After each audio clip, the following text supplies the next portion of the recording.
నమస్కారం. ఈరోజు మీకు నేను ఒక మంచి విషయం చెప్తాను.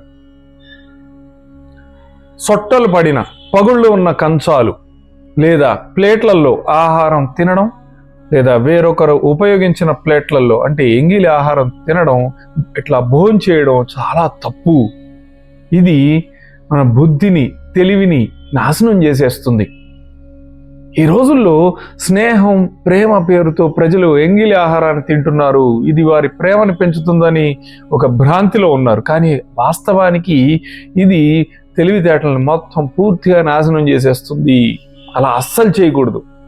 ఇది జాతకంలో ఒక గ్రహం కాదు, అనేక గ్రహాలని కూడా పాడు చేస్తుంది. కానీ ఇక్కడ ఒక విషయం ఖచ్చితంగా గమనించాలి మనం. తరచుగా ఇంట్లో చిన్నపిల్లలు ఉంటారు కాబట్టి తల్లిదండ్రులు చిన్నపిల్లలు మిగిల్చిన ఆహారాన్ని, ఎంగిలి ఆహారాన్ని తింటే అది వేరే విషయం, అక్కడ వరకు ఓకే.